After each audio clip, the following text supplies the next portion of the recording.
Congresswoman Alexandria Ocasio-Cortez has made her mark in Washington since being sworn into office in January of 2019. At that time, she was both the youngest woman and the youngest Latina to ever serve in Congress. In her years on the Hill, she's become a progressive voice people look to for guidance and reaction when things unfold, both in the Capitol and across the country. I got to chat with her recently about how she's made accountability a key part of her mission as an elected official. Here's a part of that conversation. So you're in the minority in Congress for the first time since you were elected. It seems like you're kind of having fun being a bit of an agitator. Are you enjoying that role? I think holding those in power accountable is a fundamental part of our role. And it's a part of a role that I draw on from my history in advocacy and organizing and activism. But it's also one where we can propose solutions while we're also holding people accountable for the decisions that they're making. And so, yeah, I think it's been an important role for us to play. So you're also a pretty politically astute observer. There is a presidential race that's happening right now. Donald Trump, people think, some say, is the easiest person for Joe Biden to run against. What do you think about that? Well, the easiest potential Republican nominee, I should say. I think there's something to be said about that. The dynamics of these races change from day to day. I think that Governor DeSantis has made some very large critical errors, and I think he's weaker than...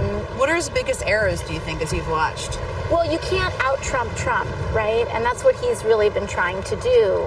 His attacks on teachers, on schools, on LGBT Americans, I think go way too far in the state of Florida. And I think that they are a profound political miscalculation and an overcompensation. He may be trying to win a base, but that base belongs to Donald Trump.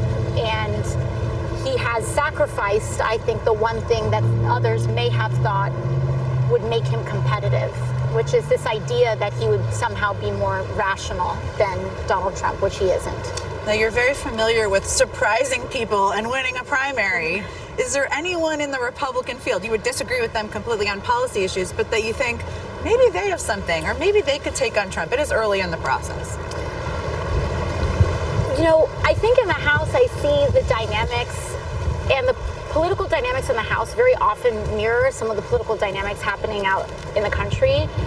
And I think right now the Republican Party is so disorganized that I really don't see someone that can unite that party even beyond Donald Trump.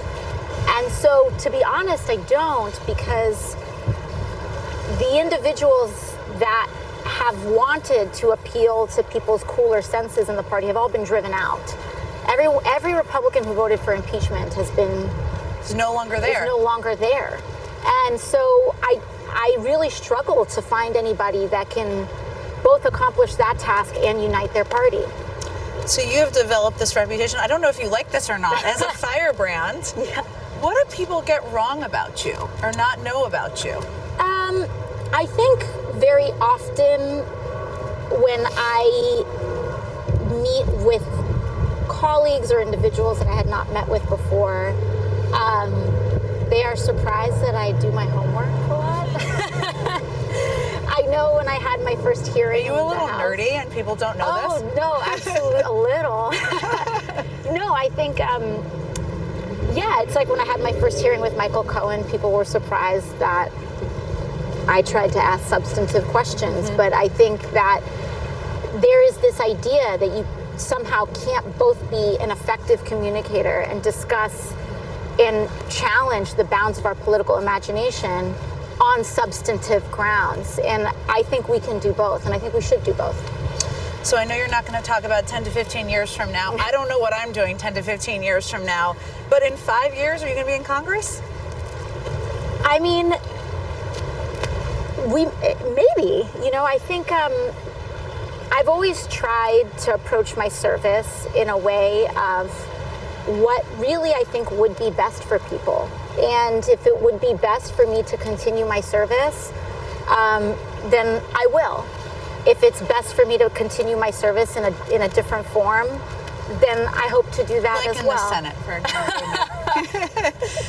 So if you were not in Congress, because you're passionate about a lot of things, what would you be doing?